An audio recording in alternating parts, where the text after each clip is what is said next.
غزہ میں جو کرسمس کا تحفہ اسرائیل کی جانب سے ملا ہے، پچھلے 24 گھنٹے میں مزید 250 فلسطینی شہید ہو گئے ہیں اور 500 سے زیادہ زخمی ہوئے ہیں۔ سب سے بڑی قیامت مغازی مہاجر کیمپ پہ ٹوٹی، جہاں 70 سے زائد ہلاکتیں ہوئی ہیں اور بیشتر لوگ ملبے کے نیچے دبے پڑے ہیں اور وہاں ایمبولینسوں کو جانے نہیں دیا جا رہا ہے۔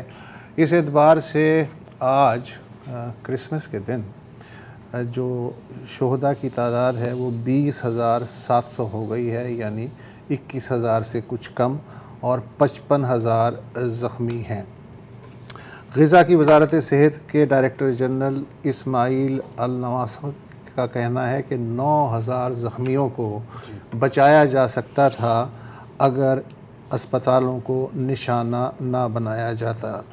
اقوام متحدہ کا کہنا ہے کہ غزہ میں اس وقت جو بھی پانی میسر ہے اس میں سے صرف 4% پانی انسانی استعمال کے قابل ہے، اور 23 میں سے 20 لاکھ اہل غزہ جو ہیں وہ فاقے اور مسلسل غذائی کمی کا سامنا کر رہے ہیں۔ جہاں تک اسرائیل کے اندر کا تعلق ہے تو حزب اختلاف کے جو رہنما ہیں، قائد حزب اختلاف یاری لیپڈ، انہوں نے آج ایک نئی لائن لی ہے۔ انہوں نے کہا ہے کہ مکمل فتح سے کئی زیادہ اہم یرغمالیوں کی رہائی ہے۔ ان کا یہ بیان اسرائیلی حکومت کے اندر بڑھتی ہوئی خلیج کا غماز ہے۔ اس کے فوراً بعد جو وزیر اعظم نیتنیاہو، انہوں نے کنیسٹ میں خطاب کرتے ہوئے کہا کہ فوجی دباؤ مسلسل برقرار رکھے بغیر یرغمالیوں کی رہائی مشکل ہے۔ پارلیمنٹ کی گیلری میں یرغمالیوں کے جو ورثاء بیٹھے تھے، انہوں نے آوازیں کسنے شروع کیے کہ تمہیں اب اس سے زیادہ وقت نہیں مل سکتا۔ اس دوران آپ کو معلوم ہے کہ اقوام متحدہ کی سلامتی کونسل نے ایک قرارداد منظور کی تھی، جیسی بھی تھی، لولی لنگڑی ڈھیلی ڈھالی، اس پہ بھی عمل درآمد نہیں ہو پا رہا، اور اس کے بعد سے اسرائیلی حملوں کی شدت میں 3 گنا اضافہ ہو گیا ہے۔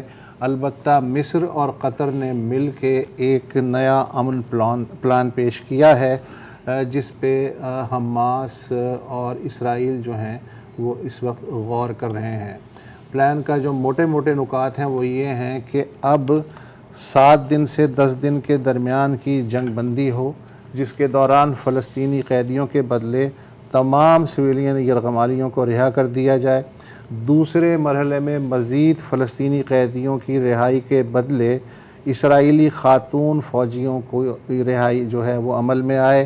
تیسرے مرحلے میں دونوں فریقوں یعنی حماس اور اسرائیل کے درمیان 1 مہینے کی بات چیت کا دورانیہ ہو، تاکہ بقیہ اسرائیلی فوجیوں کے بدلے فلسطینی قیدی رہا ہو سکیں۔ اس دوران اسرائیلی فوج غزہ سے نکل جائے۔ اس وقت 8,000 فلسطینی اسرائیل کی قید میں ہیں۔